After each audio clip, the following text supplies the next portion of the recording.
What's up, everyone, and welcome to the Corporate Bartender. Finally, someone is saying it out loud. You can't know it all. As leaders, giving up our subject matter expertise and leaning into being good leaders is sometimes a terrifying proposition. If you've been there, fear not. We've got Wanda Wallace on the program to help sort us out. If you don't know Wanda, today is your lucky day. She's a coach, facilitator, keynote speaker, and is the author of the book, You Can't Know It All, Leading in the Age of Deep Expertise. We're going to learn about her approach to coaching, and she's going to help you and your folks shift your mindset. This conversation was awesome, and I think you're all going to dig it. So buckle up, TCBers, grab your favorite cocktail, and let's get right on into it with Wanda Wallace on today's TCB.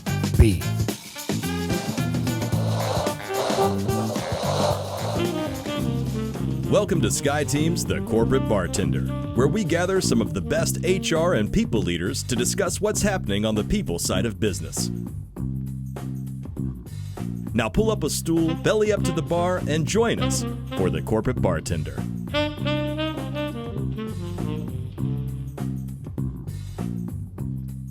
Welcome, everybody. Don't laugh at me. Come on. Here we go. Take two. I'll give you a rim shot. There it is. Everybody laugh. Ha, ha, ha.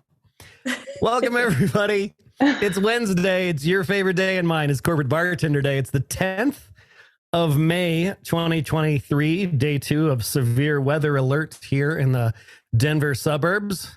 My old town of Erie, Colorado last night got baseball-sized hail, which was banana cakes. And I've been just watching the radar all afternoon because there's a bunch of red cells down south of town. So batten down those hatches. Yeah, Ruby said it was terrifying. You got it in Longmont too, didn't you, Ruby? Yeah, rough. Yeah, we were just getting ready to go to bed. It was late already. And then I was like, I'm going to open the windows because it's raining. It's so amazing. And then it was terrifying. And it was hitting all the windows. It was scary. Yeah. And I heard it lasted like 45 minutes. It was like a really atypical hailstorm. Giant stones, long duration. Yeah. Well, and we're under tornado warning here at the office for the last 45 minutes. So I went walking around because we're in a glass building. Whoops. So and people are figuring me out more and more week after week. I said, you can move away from the windows or you can take out your camera. Right. Your choice. Wanda, you'll learn that Laurel is a literalist and she will tell you exactly what she's thinking. And if she thinks you're doing something stupid, you'll know. Yeah.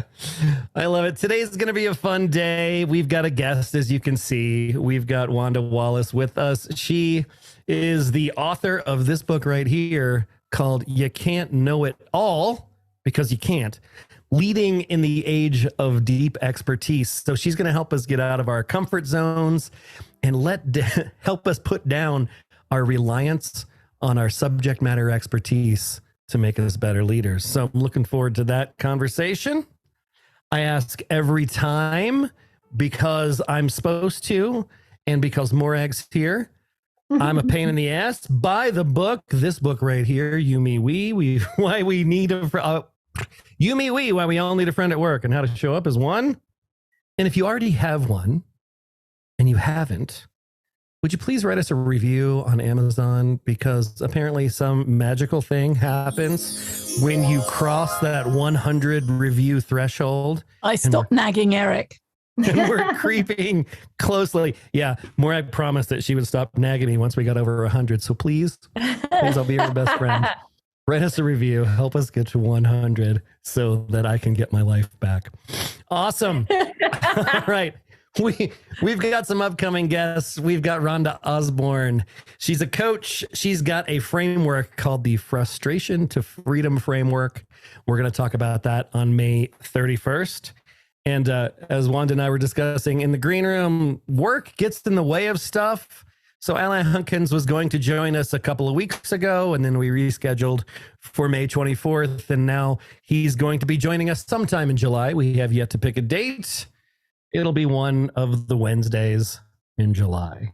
We got other guests coming up too. Got a lot of stuff cooking for you. I'm excited about it. but I'm really excited to get into this conversation with Wanda.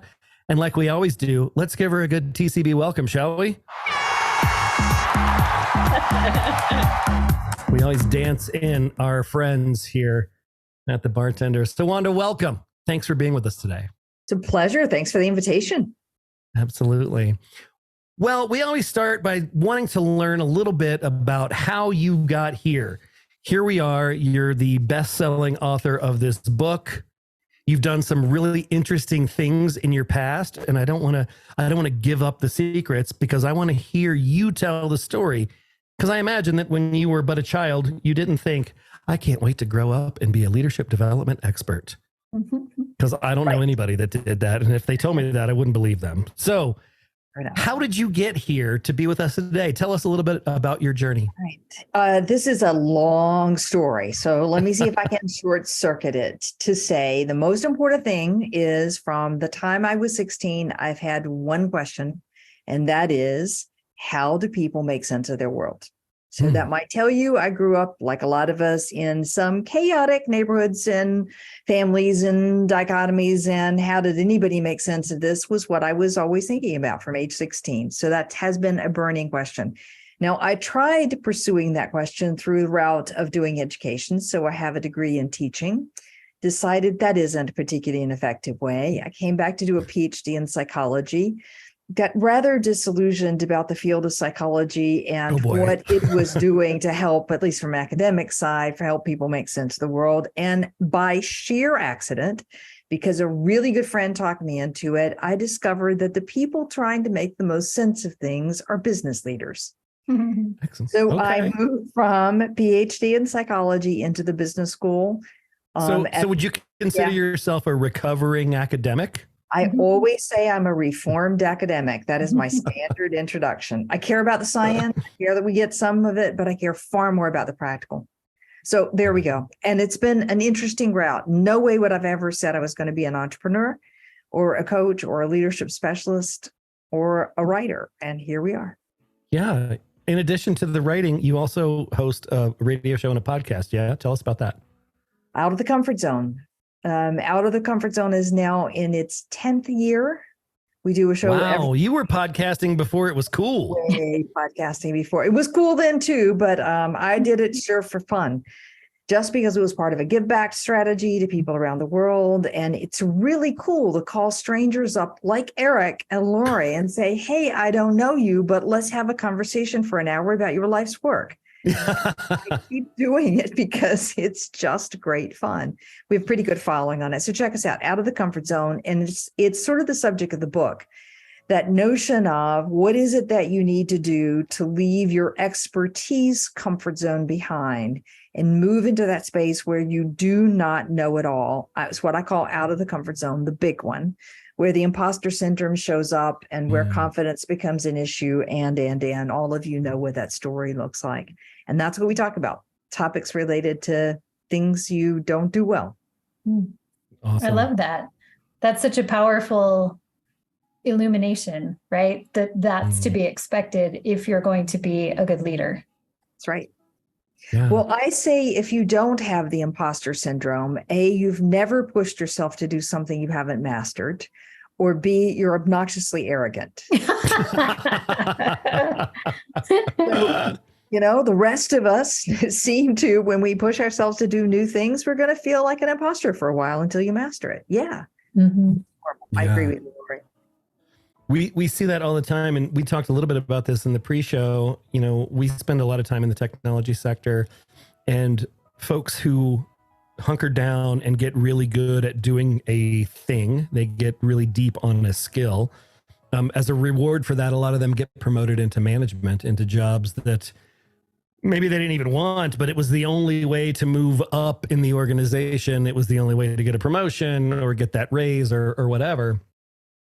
And those folks, because what got them here was the only thing they know, they don't know how to put it down and get them to the next level.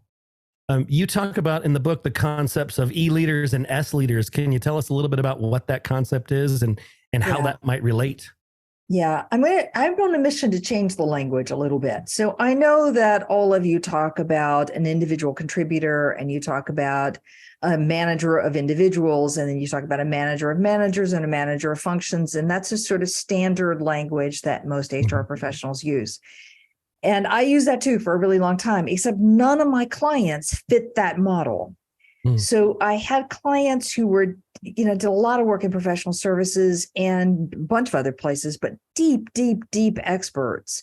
I remember working with one of the oil and gas companies, and these are people who are band D and E, if you know the language, and they're still deep technical experts, one of 5 people around the world who know what drilling bit to use on X, Y, and Z.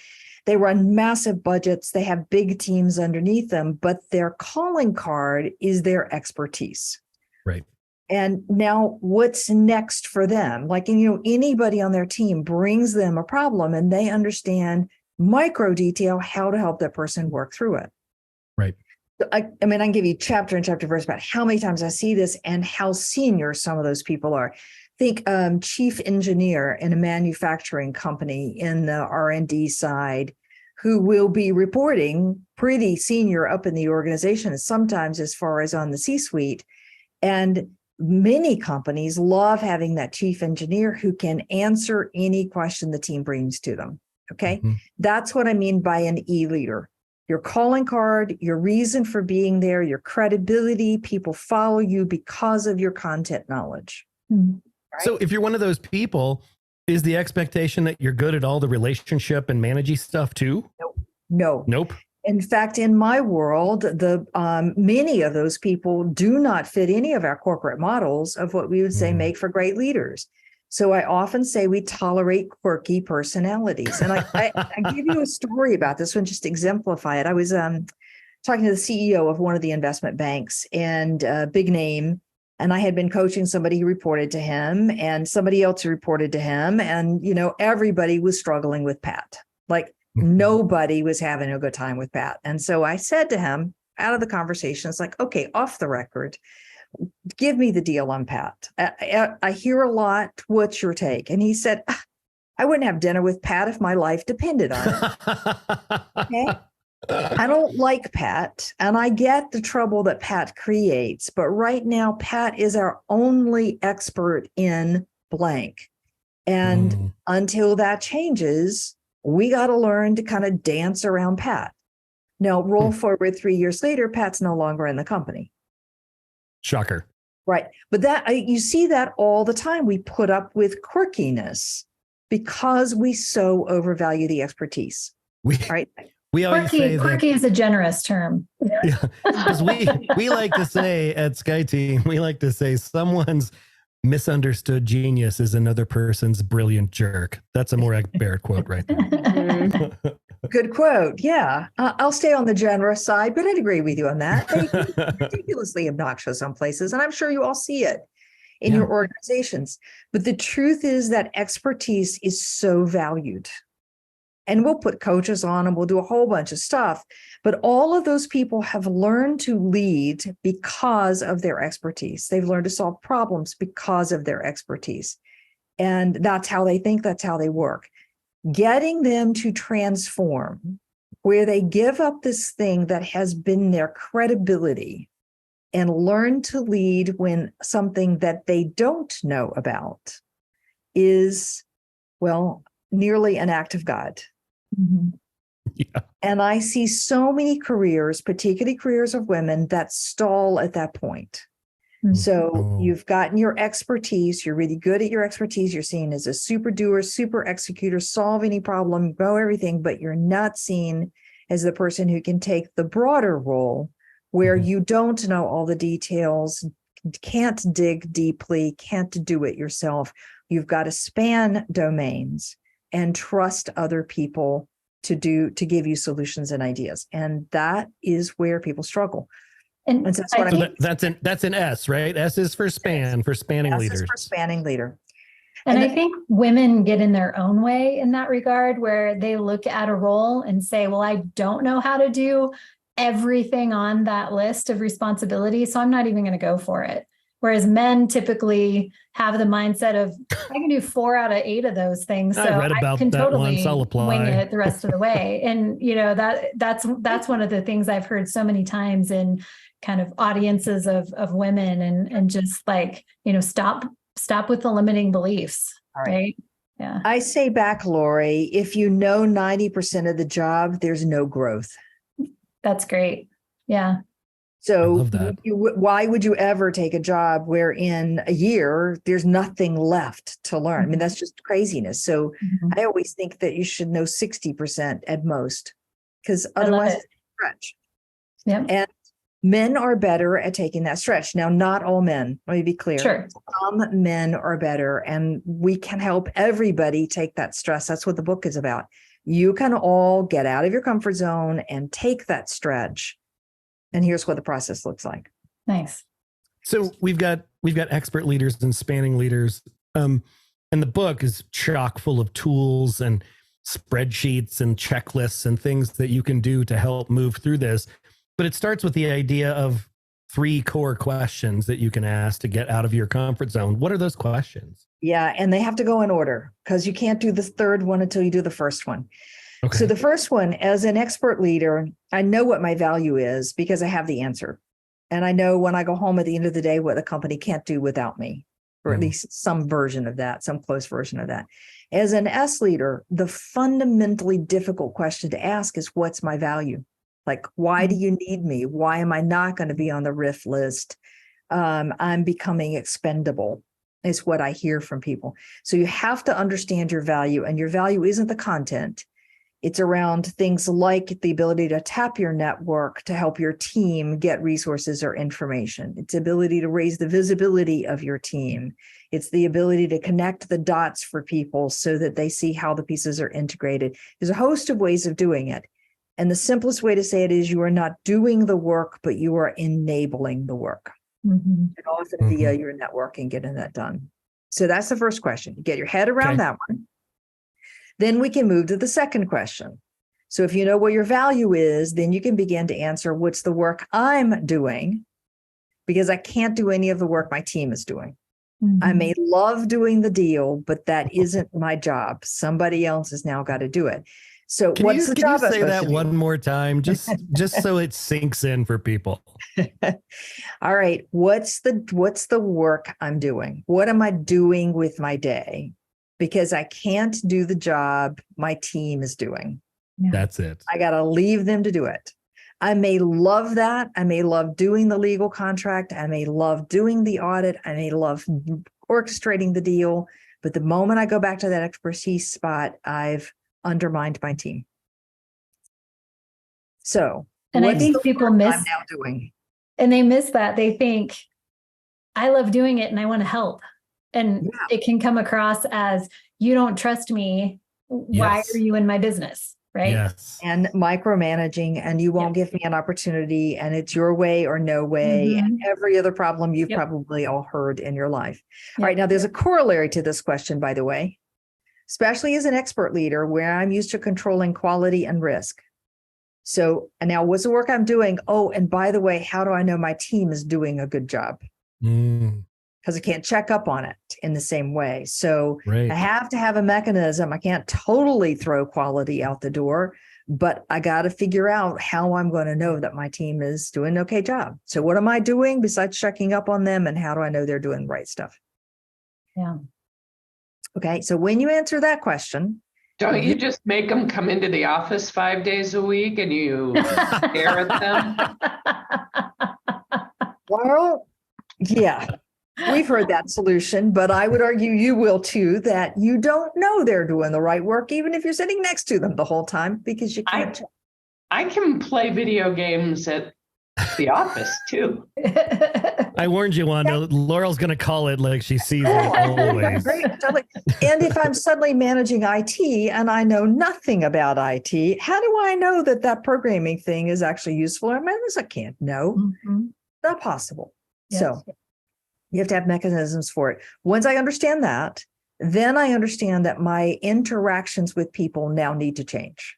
So my favorite way of saying this one is, when I'm an expert, and there's a debate or a conflict around something, I will lean on my expertise to resolve the conflict. What are the facts? What is the data? What is the experiment? And I will hammer that home. When I'm not the expert, yes, I can tap somebody on my team to come in and talk about the facts, but that isn't where the conflict needs to get resolved at my level. I now have to interact with people on conflict in a completely different way. So anytime you hear somebody say you just do the facts, take the emotions out of it, I promise you that's an E leader trying to still be an E leader. Yeah. Okay. And there's a whole host of ways, because as an expert leader, I can kind of ignore the politics. I think it's why women choose to stay in their zone of expertise. I don't have to promote myself. My work speaks for itself as an expert. But when I'm in that spanning space, all of that's different. I got to think about those dynamics. So the 3 questions, run through them one more time, just so we have them. How do I add value? Number 1. What's the work I'm supposed to be doing? Number 2. And how am I interacting with people? How am I interacting with people? So you're putting a lot of emphasis on the quality and depth of the relationships that you have as a leader. Yeah. Which is near and dear to our hearts here at Sky Team. That's the lens we look through for everything that we do. So I'm a fan. Sometimes it's hard to get people, especially deep technical experts, to accept the idea that the people stuff, well, that's all soft and fluffy. It's not the real work. We've got real work to do, and I am going to cut into my own credibility if I spend time on all this soft, fluffy stuff. I should be sharpening my saw on the expertise layer. How do you get people to embrace that, to buy into the idea that you now are getting work done through people? So it's all about the relationships. That's the key variable in the equation. The answer at the end of the day. Okay. I always say to people who say, I'm just going to live in my expertise. I'm going to just be a deep, deep, deep expert. And yes, I'll have teams of people reporting to me, but that's my sandbox and I don't want to leave it. And I say, great. That is a choice you can make in your career. But if you make that choice, don't be surprised that younger people leap over you and become your manager and suddenly have seats at the strategic table that you don't have. So if you're willing to place that bet and stay the technical engineer, cool. We need you. That's great. No surprises. But understand you're not going to have that big, you're not going to have a seat at the table, basically. That's one of the reasons that where I lead the HR team at Cable Labs, we have a competency-based career track system, and we intentionally have a technical career path that's separate from a leadership career path. And that is so that people who want to be deep technical experts don't have to move into leadership in order to advance in their career, because we recognize that they don't want to do that job many times. And so you can reach a level on the technical career path that is equivalent to a senior vice president without having that side of responsibility. And then we'll have some people that do both, right? They're on the leadership career track, but they have a designation as a principal architect or a distinguished technologist because they also have that expertise and they want that to be recognized. Great. Yeah. And I don't believe it's all spanning. I believe it's a hybrid. I believe in a modern, in a knowledge economy, the expertise is too valuable. So everybody is a blend, some of expertise and some spanning. It's just a question of how much. Lori, I know a lot of, so, I may be stepping on toes. I'm taking a page from Laurel on this one. Go for it. I know a lot of clients that I work with, and I don't know Cable Labs, who have that professional track. But the professional track limits how far you're going to go at some point. So if you want to be in the discussions about the strategic path forward, you're going to struggle to be in that conversation. It doesn't mean you won't get paid or recognized or valued. You can do all that. Right. So and it all depends upon the company and how you manage that as well. Yeah. And I think that's, we're a fairly small company. We're about 250 people. And so our CEO has quarterly meetings with the distinguished technologists and the fellows to hear very directly from them what's going on in their world. as inputs, Right. for him. So we have the advantage of having a small enough group that kind of dynamic can be created. Because you're right, if it's a huge organization and you're tucked away in a lab somewhere with your propeller twirling, you may be completely out of touch with the vision of, the strategy of the organization. Yeah. Mm-hmm. Or you struggle to have the impact you would like to have. Mm-hmm. Yeah. So you mentioned this just briefly ago. Sometimes women and minorities will say, my work should speak for myself, and I'll just let that happen. And in the book, you refer to that as an expertise trap. So what does that mean? And how do those folks break out of that trap? Look, an expert leader can let their work speak for itself. So if I'm really deep compliance officer or risk officer, and I know, every risk model that's functioning in the organization and the pros and cons of it and so on, my work will speak for itself. People will call me because they need me. Mm-hmm. And I don't actually have to go out and promote a whole heck of a lot because I get called. I'm in a valuable spot and I'll get called. Same is true for legal. A whole bunch. Same is true for HR in some ways. It's when you want to move beyond that space that now you can't, you're reaching people who don't just use your work, that you have to begin to talk about more than your deep technical expertise. Mm-hmm. So how do you get comfortable with that? I don't even believe I can do this job. I've got my imposter syndrome firing hard here. How do I get into this shift where I need to get stuff done, but I don't know what I'm doing? I can't do the thing I used to, and I don't feel confident in the other stuff now. How do I get myself into that headspace? Well, I always advise people not to leap from the expert banner overnight. Like, I just don't think you can do that. So you can start experimenting. And I always say, stay with your expertise job, but do some projects where you're not the expert. Volunteer for a charitable thing at the company. Organize a team offsite. Be part of one of the employee resource groups and organize something there. There are plenty of ways in which you get to stretch your muscle of leading without being the expert. And I always advise people to start there rather than just leap. Okay. Mm-hmm. Sometimes, though, what I see more often than not is you've been working really, really hard for promotion, and suddenly your peer leaves. And so you have your team, and we add your peers' work to your team, and bing, that's how we're going to get you a promotion. But you don't really know the depth about what the peer is doing. And now you're into, yes, half my job, I know the expert, I'm an expert on, the other half I'm not an expert on. And how am I now going to think about that job? And so I think when you're faced with that, Eric, it's like, I'm here, I want to do this, I got to do it, I need to elevate myself in doing it. So the motivation is there. It's just a matter of dealing with the anxiety. Am I going to fail? Mm-hmm. Yeah. So if you're doing that and you're starting to build those muscles, you talk about in the book the concept of leverage, right? So how do you create leverage so that I can start to shed my expert tasks to my folks on my team and delegate them? Yeah, I have a big thing to say about this. Two things. One, if you are not clear about how you're adding value and what your work is, then you're not going to be focused on the things where you uniquely can add the greatest value. So that's why those are the first two starting questions. Because if you're clear what you need to be doing, then you're much clearer about what you don't need to be doing anymore. And in my experience, people need a lot of reminders. I was just coaching a CFO today. Same story. It's like, nope, you don't need to be doing that. Like, stop. Somebody else can do it. It's just a constant, away. All right. But then I think when we say delegate, we should stop using that word, because most people treat delegate like a ditch and desert strategy. Oh, okay. Here, it's yours. You do it. Good luck. I hope nothing goes wrong.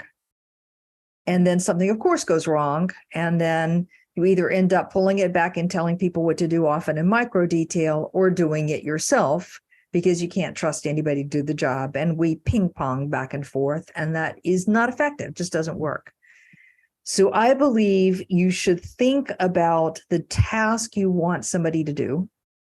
and then break that into, in your own mind, the subcomponents that have to happen. And then you sit down with the person that you're going to assign this task or this piece of work to, and you start with questions.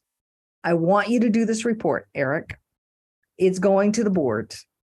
So it matters to me a great deal that it's 100% accurate and no typos and whatever other boundary conditions I want to put on it. But I want you to take the lead. All right, so talk to me about what you think you need to do, Eric. And you'd say, I got to collect this data, And I would say, all right, you missed a step in there. So instead of saying you missed a step, let me tell you, I will ask you. So Eric, what about this thing?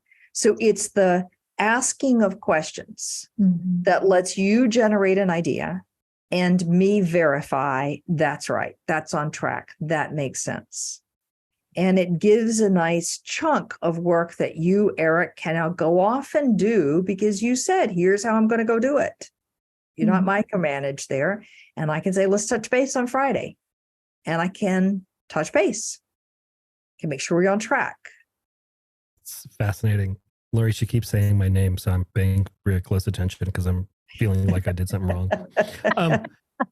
It's getting it's interesting. That delegate process into leading with questions is really the fundamental principle.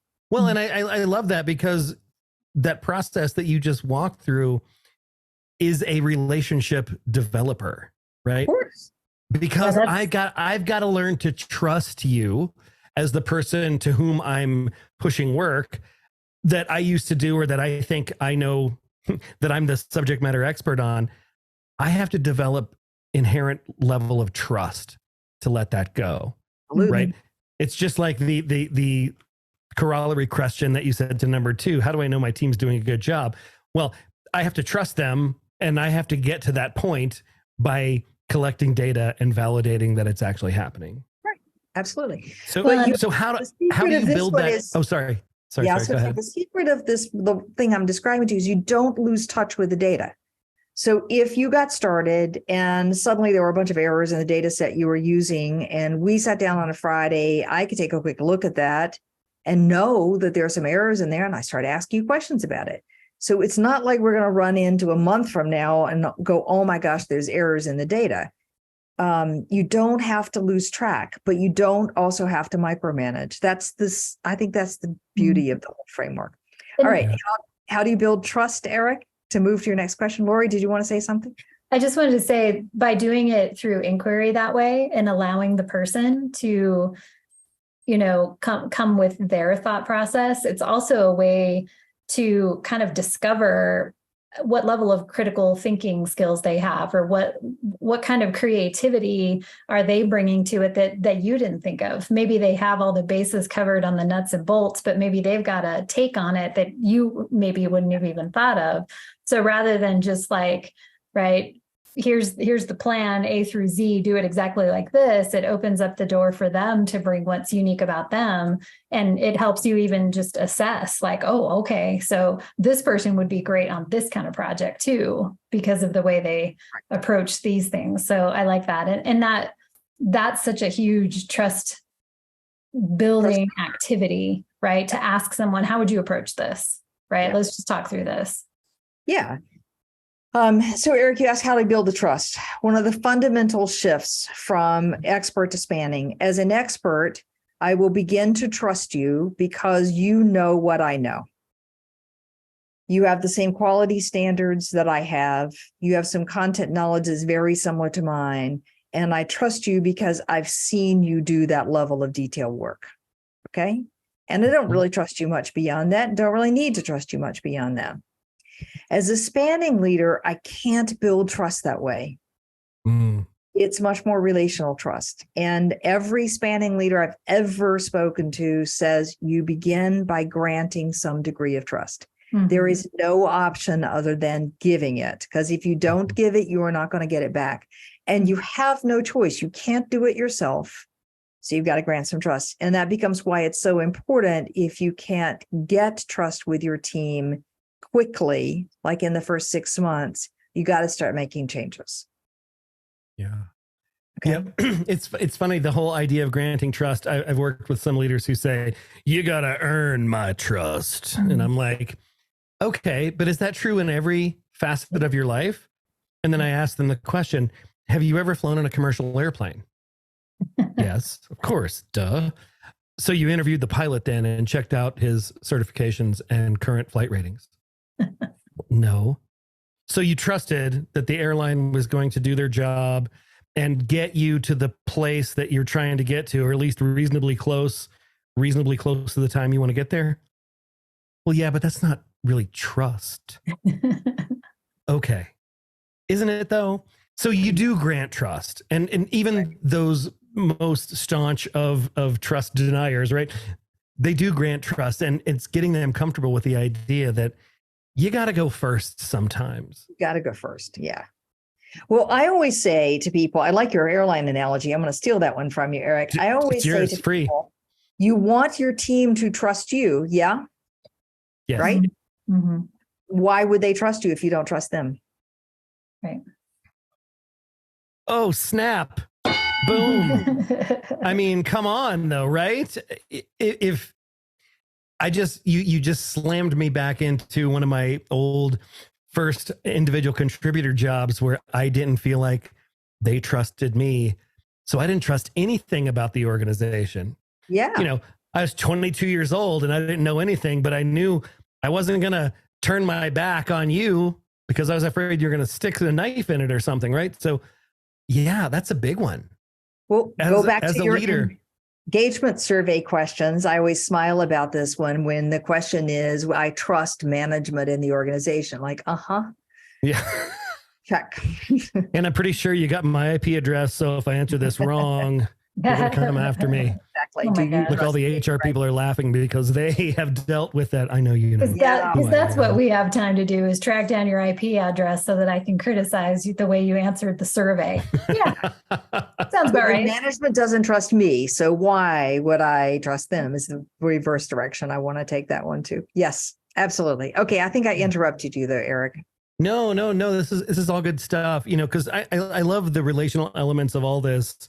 Because, like I said, I'm a big fan. I'm a big believer. So let me ask you a question about, you know, subject matter experts, technical leaders, folks who lean heavy into their expertise, who are just sort of coming to grips with the notion of being a spanning leader. How do you step into that arena and have better conversations with people without jumping to your default and going to your expertise? How do you avoid that trap? I believe you do a lot of listening first. Now you're going to say the same thing. There's no new magic in that one. But if you come with the notion, for me, it's gentle curiosity. If you come to any conversation with the notion of what is this other person thinking, rather than what do I know and what am I going to tell? And the notion that I might have a slice of truth, but not the full pie. Oh, that's then so good. There's a better chance that you see something differently, and you learn something, and the other person feels welcomed and included, and they therefore listen to you. I personally think one of the things that's killing collaboration in organizations, making it so impossible, is that we bring a group of experts together and say, collaborate. But experts come with their one worldview, and they're convinced they've got the answer to the problem from their one worldview. That's what it means to be an expert. So I've got now 5 different expert worldviews. It's going nowhere. Gentle curiosity is my answer there. I love that so much. And I watched Ruby write it down. I can't wait to hear it come out of her mouth in Tucson next week when we are there with the clients. She's going to say the phrase gentle curiosity, and I'm going to go. So you can have the airline pilot story, and we'll take gentle curiosity. It's a quid pro quo. I love it. This is so good. And what I love about the book is it sort of walks you through the process, right? So if you are looking to become this broader spanning leader, there are tons of tools in here. But as a writer of a business book and a reader of hundreds of most of the business books that I started, not all of them. So here's a question I love to ask of authors. Look, it's a great book. not everybody's going to read all of it. Not everybody is willing to make that commitment. If I'm listening to this right now and I learned of this book, and I'm not going to go ahead and commit to all 210 pages of it, Wanda, what's the net? What do I need to read in this book? First 3 chapters and quit after that.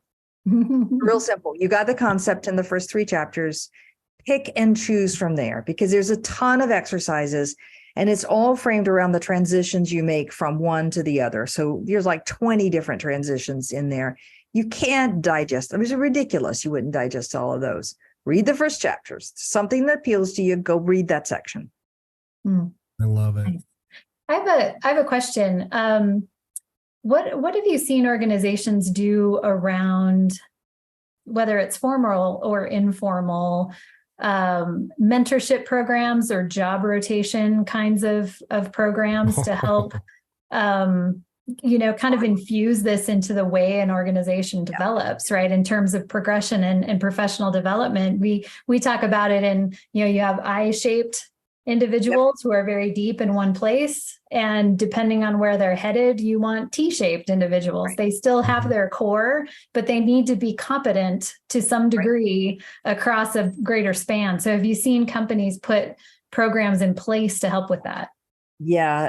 2 things that I have seen. One is old and no one's doing it anymore. I think one company I know of is still doing it and they've scaled it way back. In the old days, we used to recruit people into some sort of a graduate scheme. The rotational program. 6-month rotation in different business units. The problem is they were too young to actually understand the breadth that you were asking. They didn't have the depth yet that makes them credible at the end of the day. So we should be doing that more, except that by the time you get to be an expert, putting you in that rotational program is too costly. And that's what I've run into. It's like, but I don't have the luxury of, the shell game here. And especially in a company with your size, you don't have that luxury either, because you still need people to be primarily their experts for the most part. For sure. All right. So one of my favorite other solutions, especially when you're working with more seasoned leaders, is to put them together on a project, a topic that the CEO has identified as something the board will be discussing or should be discussing, whatever. How do we get our share price up? Or how do we compare to our competitors on whatever? And you put a cross-functional team for whom no one is an expert in that thing, with some support resources around it so that they have some access to expertise, but they're required as a team to wrestle with the topic and to think at that enterprise level and to think outside their expertise. That's the single best thing I have seen happen. Nice. But you got to put some resources behind it. You can't just say, here's a learning project, good luck, go ahead. It's got to matter. Somebody's got to be listening. It has to have a reason, not a textbook exercise. Yeah. Right. That's great. Yeah, I like that. That's the best thing I have seen. And you can do that in mid-level programs too, by taking a future topic and sort of getting people to think farther out into the future. What would be the implications of this for us? Or to do a competitor analysis and say, what are the implications? You can do those things in your classic programs that broaden out a bit. A few years ago, we had a advanced leadership development group for people who had been identified as potential successors to executive level roles. People who wanted, are interested, because we can't make that assumption. We have to, even if they're a rock star, they may not want to aspire to those things. So this was a group who was invited and then they had to accept that. And so there was a lot of various elements to that leadership development program, but one of the core pieces was a project like this, where we asked them to do scenario planning, which is that sort of, strategic, futuristic, trying to put models together, because we're a very highly technical engineering based organization. But we work in this huge industry. And so it was, what are the risks that we could face supporting this industry as a nonprofit R&D organization, right? And it was supported by the executive team in that there were quarterly meetings where they had to come and report on where are you with this? They would get some feedback, and then they maybe would go off and refine some things. Yeah. And so, there were people who would step forward as leaders within that group for certain elements, and other people who would do certain things. And so, it was a big time commitment for them, but I think the output of it was a real product, and they got to learn all of those different angles that they hadn't dealt with. Right. Anything that takes people out of their current silo and broadens their exposure, I think is a great. And I think it's hard to do. I mean, we often talk about rotational jobs or, take a day and sit in another part of the organization. And those are lovely ideas. They're extraordinarily difficult to implement when you're at this expert leader already rank. It's hard to do. I don't know about any of your companies, but I have clients, big, large clients where, like financial services, where your specialty is so narrow, the thought that you would ever leave that specialty and go into another space is just an anathema. It's not going to happen. So the way to broaden is just, it gets hard. It's really hard. Yeah. Interesting. Awesome. Well, I want to give a couple of minutes for folks to ask questions. I have one more thing, but I want to open it up to questions because I'm sure Ruby has a question. She always does. And I've seen Levy nod a bunch over there. So I want to give opportunities. What questions do you have for Wanda?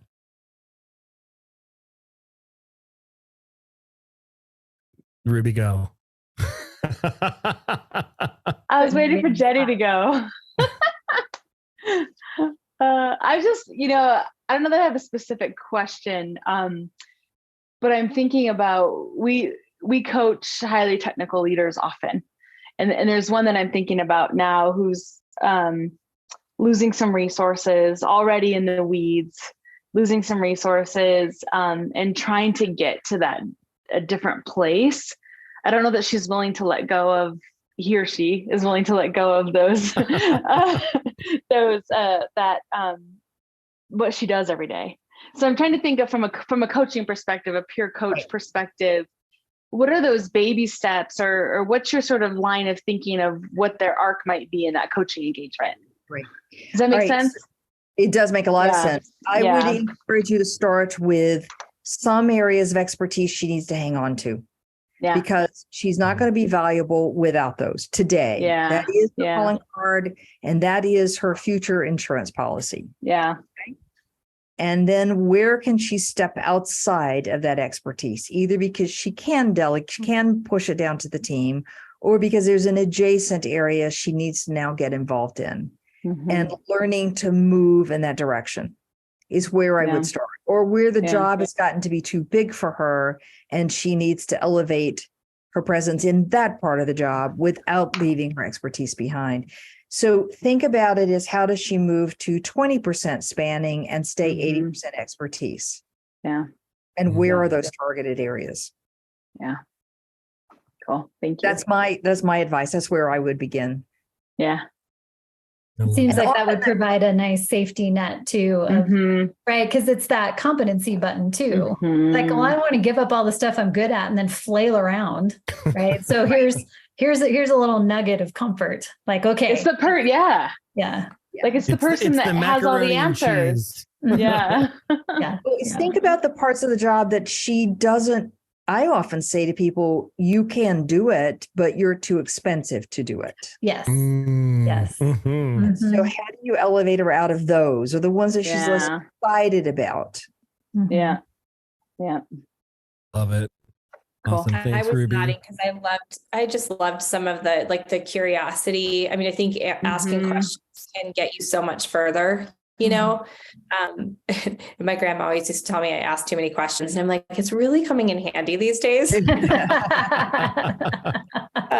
it's disarming for people when you ask questions versus tell or, educate or whatever. But it all depends on how you ask, Jenny, because I can ask questions and leave you feeling like I interrogated you. Yes. And I can ask questions. Or like, why would you do that? Right. Yeah, absolutely. One of the things I'm struggling with a little bit is dealing with a culture that's not patient and not willing to give people the time to, like, I loved what you said about, the delegation and holding on to this piece and stepping away and having that conversation. Like, how would you think through this? And what would you do? And one of the struggles that I've had with leaders is they are not patient enough to have those conversations, and they will not take the time to do them. And what do you do in those? And I know it's a tough question, so I don't know that you have the answer, but that's the first thing is to get them to the point where they understand that they're adding value by doing something else. Because this is why the question is so important. If you haven't gotten to something else is more impactful for my time, then you will never get them to step out of those details and to be patient. Like that. So get them to understand that there's another place they need to be spending their energies that is much higher value add. Then they're willing to say, great, how do I do this? And they think it takes an enormous amount of time. It doesn't. I often say, you can take the time to ask the questions, or you can clean up the mess afterwards. Which way do you? Absolutely. And it's amazing though, how often they opt to clean up the mess because it's like now versus later, right? Or they don't do it. Sorry, Lori. The other reason I find they don't do it is because they do actually have to sit down and say what's involved in that task and get their head organized. So it's not the impatience with the person as much as it is their unwillingness to think for themselves. Sorry, Lori, I interrupted you. No worries. What I see are the folks who it's faster if I do it myself. It's easier if I do it myself. I'll just, right. It takes too long to explain it. The time it would take to blah, blah, blah. And you do that times 20 and you're working 75 hours a week and you can't do anything well and you hate your life. So that's the choice you make. So here's what I do with that one, Lori. I have people, give me write your salary down, multiply by 2.5 or 3, whatever the running number is for how much it costs to keep you employed, benefits, and office and computer and all that jazz. Divide by some reasonable, sane number of hours, probably a little more than 40 and less than 80, hopefully somewhere in there. And tell me what an hour of your time costs the company. Yeah. Right. Yeah. Now, that hour that you spent, is that worth it there? Right. Company resources forget you. Is it worth it?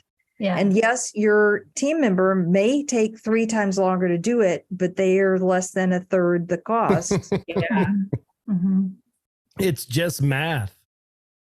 Yeah. And when you start thinking that way about use of company resources. Yeah. That would appeal to certainly to the C's of the disc styles. Yes, indeed. What have I been doing? These numbers don't make any sense. Awesome. Thank you so much, Wanda, for being here. I was going to get to something that Wanda's publicist sent me. It's this card deck that you only get if you go see her speak. Ooh. And you know me, I love a good card deck. We do takeaway cards at all of our events, and she's got these little cards that are thought starters around what's your value, what are the things you need to do, and how do you build and develop relationships. And they're fantastic. So if you have the opportunity to go see her speak, do so. Wanda, where can we find you when people hear this and they go, ooh, I need to learn more? Okay. You can find me on my website, wandawallace.com, my company website, leadership-forum.com, outofthecomfortzone.com, on Twitter, on LinkedIn, on Instagram, on YouTube, on TikTok eventually. We've got that going. Any of those will find me. And I tell you what, for everybody listening out there, go and write a review on Amazon. Give me a screenshot, send it to me with your email address, and I'll send you a deck of cards. How's that? What? Nice. Look at that. I love it. See, because she too knows the magic. At any rate, I don't really mean that as Amazon. bribery. I mean that as incentive. I love it. Her name's Wanda Wallace. The book is called You Can't Know It All. Leading in the Age of Deep Expertise. Go check it out. Get your copy on Amazon. Write a review. Send a screenshot and get a free deck of cards. Wanda, thank you so much for being with us today. This has been fantastic. We'll get all that information into the show notes.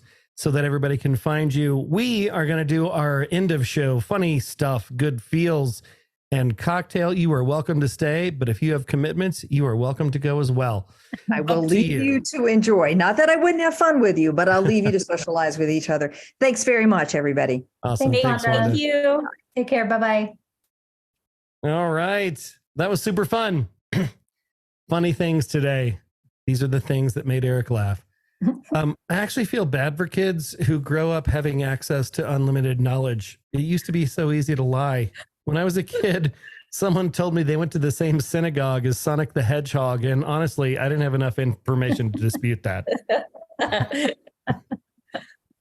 Funny thing number 2, standing behind 2 teens in line for Jamba Juice. One girl turns her whole body to conceal her phone as she Googles best smoothie to impress goth girl. Love is alive in the mall food court, folks. Funny thing number 3, I hate the phrase meteoric rise. Doesn't make any sense. Meteors don't rise. They are only famous for falling. I am Neil deGrasse Tyson now.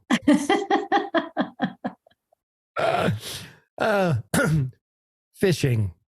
Fishing has got to be one of the only activities that immediately gets worse when you succeed. You're just relaxing, enjoying nature, living life. Then your fishing line tenses, and it's like, fucking great. Now I have to deal with this shit. But even funnier, favorite television listing of all time, The Wizard of Oz. Transported to a surreal landscape, a young girl kills the first person she meets and then teams up with 3 strangers to kill again. And from the topical English category, see, that got more eggs attention. English. Prince Charles Cinema. No, we are not changing our name. Today's good feel story is an artsy one. I hope you like it. Finally tonight, sometimes the smallest gestures can have the biggest impact on someone else's life. CBS's Steve Hartman found such a story on the road. A few years ago, Melody Morrow of New York City hurt her foot and needed physical therapy. But she says what really made her feel better was paying the bills. You asked for a receipt. Correct. And it comes in the mail. Correct. And what was special about it?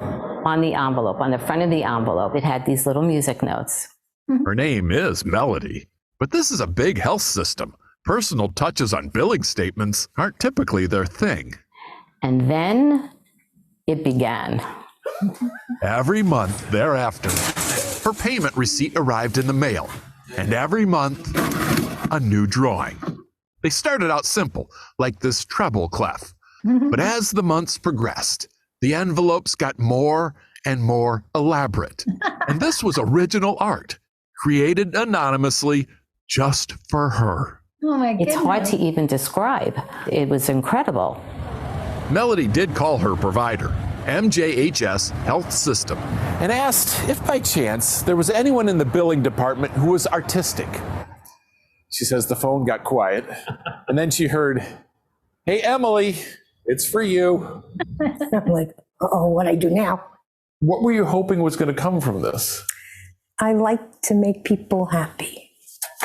Accounting clerk Emily Margolis is hardly a frontline caregiver, but she says she can still make people better, and her drawings are her way. Melody was so grateful, Emily decided to ramp up her game even further. She began taking Melody's mailings home at night and spent hours turning those plain white business envelopes into masterpieces. Then I started adding rhinestones. I know I got involved with the gold leaf. That was fun. I'd never done that before. Yeah. Where was this going to stop? I know how much she had left to pay. This was the last mailing, Oh my but not goodness. the end of the story. Hello. Mwah. Melody and Emily became friends and are now co-curators of an exhibit at this Manhattan coffee shop, showcasing Emily's enveloping creations. Although Melody says what's really on display here is the healing power of kindness. This was a stranger, and she was doing that just for me. And that's the beauty of it. A note, of harmony. Steve Hartman on the road in New York. So good, right? That's incredible. We got to go to that coffee shop next time we're in New York. Whoever on this call is in New York with me, let's do that. Yeah. I love it. Today's semi-quarantine cocktail is called Gross. And it's a riff on the sewer water, which is a legit cocktail that involves vodka, one leaky sewer truck on I-76 in Adams County on Monday afternoon, 5 ounces of orange juice. The sewer truck started to spray from the top of the trailer. 4 ounces of Dr. Pepper. The highway was covered in a sludgy brown mess. Gross. As you can see on the front of that car in the photo, sludgy brown mess. You're going to need a lemon or a lime or just to get out of the area. Interestingly enough, the same section of highway was closed exactly a year ago when a truckload of manure was spilled, which is why you see Fletch up there talking about that jackknifed manure spreader out on the Santa Ana. Should see my shoes. Guys, thank you so much for being here. Thanks to Wanda Wallace. You are awesome. Hey, Morag. Great to see you. Morag, I posted it in the chat just for you. Thank you so much for joining us today. If you had a good time and learned a thing or two at today's happy hour, please share it with your friends. If you want to join our tribe, head on over to skyeteam.cloud/TCB or email us at info@skyeteam.com. That's SKYE team.com. Thanks again, and remember, you've always got friends at the Corporate Bartender.